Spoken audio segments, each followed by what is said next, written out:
Hello and welcome to a brand new edition of Wired and Active. I'm Awab Mangalwala and let me tell you once again that this is still not a techie show. Wired and Active has got a spanking new home now, and from this place we will help empower the people on the World Wide Web. With the world of blogging and social networking in hyperdrive, we dedicate this show to you, the youth and the politically active people of Pakistan. The show will feature more interactivity, more news and more views of the people that matter in the cyberspace.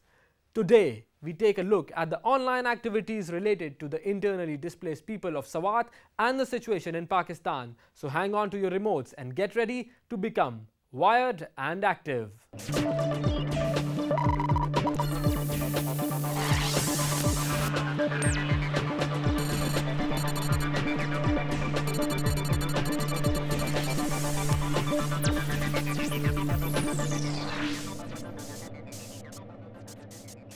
Starting this new season, we've introduced some new segments to our show. We start off with a roundup of what is making a buzz on the political blogs of Pakistan. The segment is called Keyboard Politics.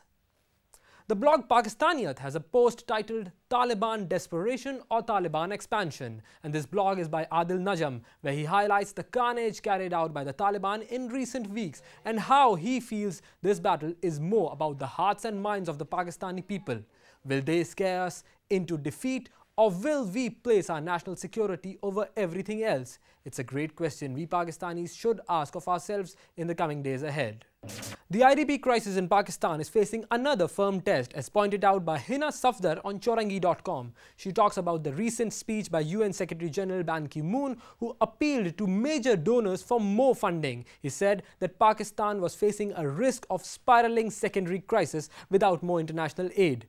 Millions of dollars are needed to help the displaced people, and we all need to dig deep into our pockets to aid the helpless overcome this situation. And lastly, we move on to the blog Pak Spectator. Here we have Dr. Hassan Isfahani, who writes a blog post under the heading Don't Sell Us Cheaper, and he talks about Pakistan's role in the war on terror and the help it has imparted to the United States at grave costs to its own people and its own soil.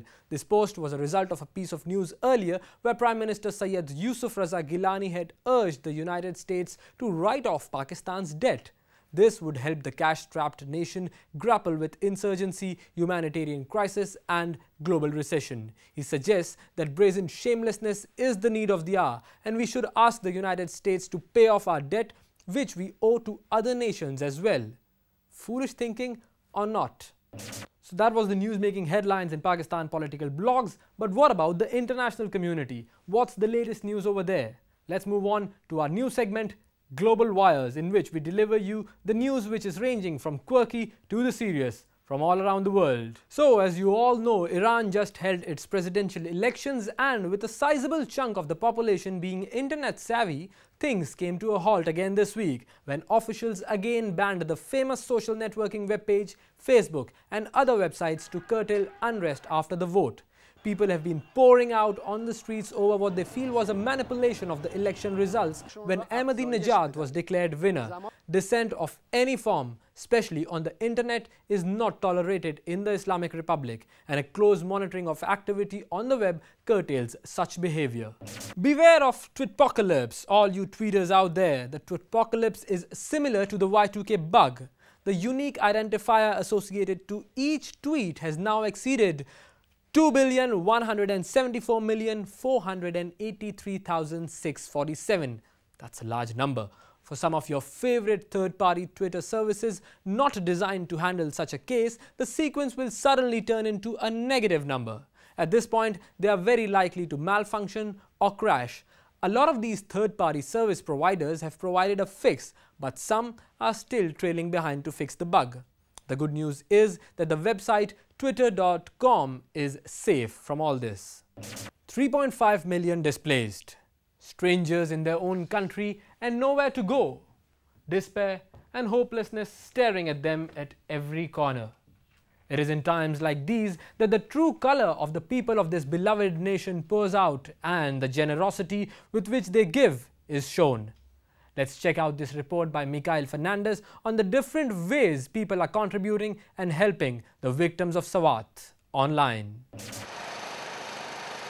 The number of internally displaced refugees as a result of the military operation in Swat is set to rise as the military offensive continues. And the internal refugees need our help.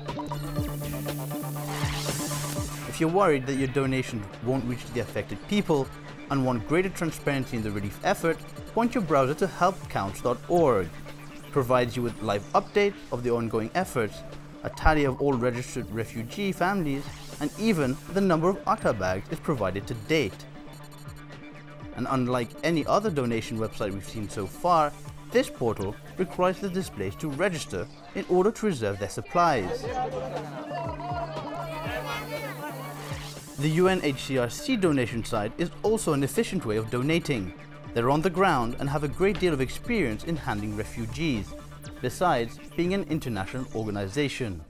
They've got a list of how you can help and what your money will buy. $100 will provide a survival kit to a family with all the essentials. Then there's always the ED Foundation, a simple but complete website that supplies all the necessary to donate from abroad. And if you'd rather drop off items, surf to yellow.pk. Has a great directory of collection points along with timing and all necessary details. Cyberspace now plays a vital role in providing aid, resources and awareness to the plight of the internally displaced. Nicole Fernandez Islam, DawnNews. We'll take a very short break over here, but when we come back, we'll have Teeth Maestro with us, and he will tell us what he did for the people in crisis. So don't go anywhere.